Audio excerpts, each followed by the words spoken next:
Hi dear friends, ഇന്ന് ഞാൻ വന്നിരിക്കുന്നത് നമ്മുടെ മിനി ഊട്ടിയിലെ ഇനി ഞങ്ങൾ പോയത് പെറ്റ് ഫാമിലേക്കാണ്. പെറ്റ് ഫാം എന്ന് പറഞ്ഞു കഴിഞ്ഞാൽ എൻ്റെ ലൈഫിൽ ഇന്നേ വരെ ഞാൻ ഒരു പെറ്റ്സിനെയും എനിക്കൊരു പെറ്റ്സിനെയും ഇഷ്ടമല്ലാത്തൊരു വ്യക്തിയാണ് ഞാൻ. എൻ്റെ ഹസ്ബൻഡിനും പിള്ളേർക്കും ഭയങ്കര ഇഷ്ടമാണ്. അപ്പോൾ അവരുടെ നിർബന്ധപ്രകാരമാണ് ഞാൻ ഇങ്ങോട്ട് വരുന്നത്. അതുകൊണ്ട് തന്നെ ഞാൻ ആദ്യം കയറിയില്ല. അപ്പോൾ അവിടെയുള്ള ചേച്ചിമാരുടെയൊക്കെ സപ്പോർട്ടോട് കൂടിയിട്ട് ചേച്ചിയും ഒരു ചേട്ടനാണുള്ളത്. അപ്പോൾ ഞാൻ അവർ കയറുമെന്ന് പറഞ്ഞിട്ട് കയറിയതാണ്. അവർ കയറുമ്പോൾ തന്നെ നമുക്ക് കയ്യിൽ ആ ബേഡ്സിനെ ഫീഡ് ചെയ്യാനുള്ള തീറ്റ കയ്യിൽ തരും. അത് നമ്മുടെ കയ്യിൽ വരുമ്പോഴേക്കും ഈ ബേഡ്സ് എല്ലാം കൂടി നമ്മുടെ കയ്യിലോട്ട് വരും. ഞാൻ പേടിച്ചോടാൻ നിന്നതാണ്. പിന്നെ ഒരു ധൈര്യം പൂർവ്വം ഞാനങ്ങനെ നിന്നു. പക്ഷേ വന്നിരുന്ന് കഴിഞ്ഞ് നല്ല രസമായിരുന്നു. ഞാൻ ആദ്യം കുറേ കാറിലും കൂലൊക്കെ ഉണ്ടായിരുന്നു. ആ ബേഡ്സ് എൻ്റെ കയ്യിൽ വന്നിരുന്ന് കഴിഞ്ഞപ്പോൾ പിന്നെ ഗ്രാജ്വലി ഞാൻ അതുമായിട്ട് അഡാപ്റ്റായി. പിന്നെ എനിക്കിഷ്ടമായി. അങ്ങനെയായിരുന്നു എൻ്റെ ഒരു ഈ പെറ്റ് ഫാമിലേക്കുള്ള ആദ്യ എൻട്രിയുടെ എക്സ്പീരിയൻസ്. പിന്നെ അവിടെ കുറേ ഡിഫറെൻറ്റ് വെറൈറ്റീസ് ഓഫ് ബേഡ്സ് ഉണ്ട്. മക്ക ഉണ്ടായിരുന്നു, ഇക്വാന ഉണ്ടായിരുന്നു. അപ്പോൾ ഇതൊക്കെ നമ്മുടെ നേരത്തെ വെച്ചിട്ട് നമുക്ക് ഫോട്ടോ എടുക്കാൻ തരും. അങ്ങനെ ഒരു വെറൈറ്റി ഒരു എക്സ്പീരിയൻസ് ആണ് കേട്ടോ. ആദ്യമായിട്ട് പോണവർക്ക് ഇത് ഭയങ്കര ഇഷ്ടപ്പെടും. എന്നെപ്പോലെ പേടിത്തൊണ്ടിയായിട്ടുള്ള എനിക്ക് പോലും ഇത് ഇഷ്ടപ്പെട്ടിട്ടുണ്ടെങ്കിൽ ബാക്കിയുള്ള എല്ലാവർക്കും ഇഷ്ടപ്പെടും. അത്രയും മനോഹരമായിട്ടുള്ളൊരു പെറ്റ് ഫാമാണത്. കുറേ വെറൈറ്റികളുണ്ട്. കുതിരയുണ്ട്, ഇക്വാനയുണ്ട്, പിന്നെന്താ കുറേ പാമ്പ്, പിന്നെ ഓസ്ട്രിച്ച്, അങ്ങനെ ഒത്തിരി വെറൈറ്റീസ് ഓഫ് ബേഡ്സും, പിന്നെ ഡക്ക്, കോഴി, അങ്ങനെ കുതിര, അങ്ങനെ കുറേ സാധനങ്ങളുണ്ട്. അപ്പോൾ നമുക്ക് ഗ്രാജുവലി ഓരോന്നോരോന്ന് കാണാവേ. പക്ഷേ ഈ ഒരു ബേഡ്സിൻ്റെ എക്സ്പീരിയൻസ് ഞാൻ ഒരിക്കലും മറക്കില്ല. അതുപോലെ എനിക്ക് ജീവിതത്തിൽ ഇന്നേ വരെ ഞാൻ ഒരു ബേഡ്സിനെ പോലും തൊടാത്ത ഞാൻ എൻ്റെ കയ്യിൽ വന്ന് ബേഡ്സിന് ഫീഡ് ചെയ്യിപ്പിച്ചു എന്ന് പറയുമ്പോൾ അതേപോലെയുള്ള ഒരു പേടി സ്വപ്നമാണ് എനിക്ക്. ഫിഷിൻ്റെ കയ്യിൽ കടിക്കുന്നുള്ളതാണ് ഞാൻ വിചാരിച്ചുകൊണ്ടിരുന്നത്. അപ്പോൾ ഇവരെല്ലാവരും കൈയിട്ടപ്പോൾ കാണാൻ രസമുണ്ട്. പക്ഷേ എനിക്ക് പേടിയായിരുന്നു എൻ്റെ കൈയിടാൻ വേണ്ടിയിട്ട്. ഫൈനലി ഞാനും അത് എക്സ്പീരിയൻസ് ചെയ്തു. ഇവിടെ ആദ്യം എനിക്കിടാൻ ഭയങ്കര പേടിയായിരുന്നു.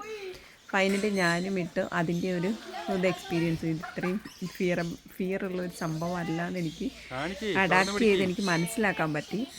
അങ്ങനെയാണ് ഞാനും അവസാനം കൈയിട്ട് ആ ഒരു ഫിഷ് എല്ലാം കൂടി കയ്യിലോട്ട് വരുന്നത്. ഒരു രസമുള്ളൊരു എക്സ്പീരിയൻസ് കേട്ടോ. ഒരു ഫിഷ് സ്പാ മസാജ് എന്നൊക്കെ പറയില്ലേ, നല്ല രസമുള്ളൊരു എക്സ്പീരിയൻസ് ആയിരുന്നു.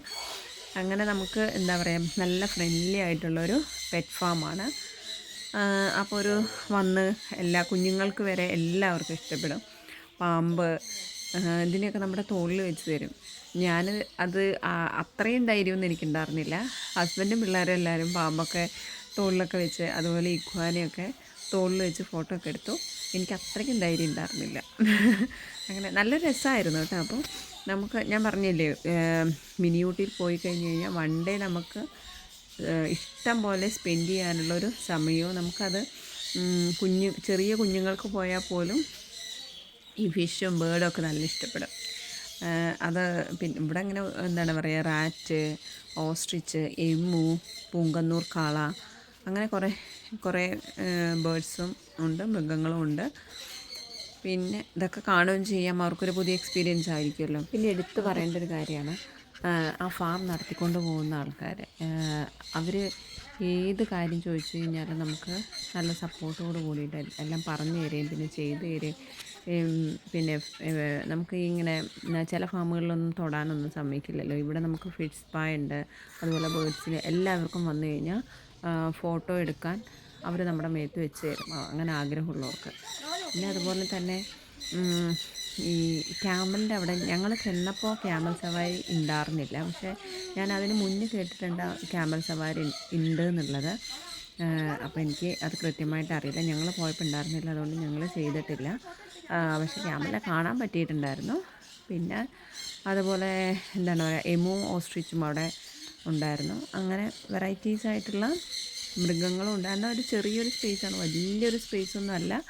ആ ഒരു സ്പേസിലുള്ള അവർ ഇത്രയും സാധനങ്ങളൊക്കെ വളർത്തി നല്ല അടിപൊളിയാക്കി വൃത്തിയായിട്ട് സൂക്ഷിച്ചിട്ടുണ്ട്. അപ്പം എല്ലാവരും വരിക, കാണുക, എക്സ്പീരിയൻസ് ചെയ്യുക. കുഞ്ഞുങ്ങളെയൊക്കെ കൊണ്ടുവന്നു കഴിഞ്ഞാൽ എന്തായാലും അവർക്ക് നല്ല ഇഷ്ടപ്പെടും.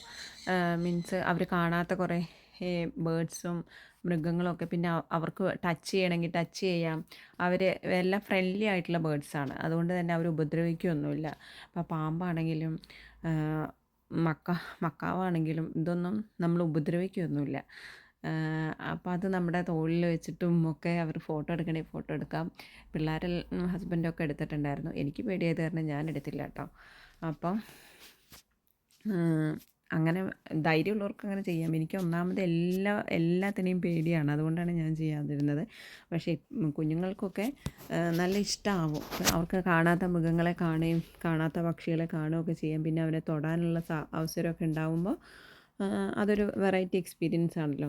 പിന്നെ ഈ ബേർഡ് മാത്രമല്ല, അതുപോലെ തന്നെ നമ്മുടെ ഗ്ലാസ് ബ്രിഡ്ജ് മാത്രമല്ല, അവിടെ വേറെ പിള്ളേർക്ക് കളിക്കാനുള്ള അഡ്വെഞ്ചർ പാർക്കുണ്ട്, പ്ലേ ഗ്രൗണ്ട് ഉണ്ട്. പിന്നെ അപ്പോൾ അങ്ങനത്തെ ആക്ടിവിറ്റീസൊക്കെ ഉണ്ട്. അപ്പോൾ അതിൽ വേണമെങ്കിൽ നമുക്ക് സമയമുണ്ട്. അപ്പോൾ അതുപോലെ ഇഷ്ടംപോലെ ആക്ടിവിറ്റീസ് ഉള്ളത് കൊണ്ട് തന്നെ രാവിലെ വന്നാൽ വൈകുന്നേരം വരെയും നമുക്കവിടെ ചിലവഴിക്കാനുള്ള ഓരോരോ ആക്ടിവിറ്റീസ് ഉണ്ട്, വൺ ബൈ ആയിട്ട്. അപ്പോൾ ബോറടി ഉണ്ടാവില്ല. അപ്പോൾ ഇതുവരെ വരാത്തവർ മിസ്റ്റി ലാൻഡിൻ്റെ പെറ്റ് ഷോയിലേക്കും ഗ്ലാസ് ബ്രിഡ്ജിലേക്കും ഇനിയും ഉണ്ട് അവിടെ വിശേഷങ്ങൾ കാണാനായിട്ട്. അപ്പോൾ ഇതെല്ലാം കാണാനായിട്ട് നിങ്ങൾ കുഞ്ഞുങ്ങളെയും കൂട്ടി ഒരു ദിവസം വരിക. കാണാത്ത സ്ഥലങ്ങൾ കാണുമ്പോൾ ഉണ്ടാകുന്ന ഒരു എക്സൈറ്റ്മെൻറ്റ് ഉണ്ടാവില്ലേ, അതുപോലെയാണ്. അപ്പോൾ വീണ്ടും മറ്റൊരു വീഡിയോയുമായി കാണാം.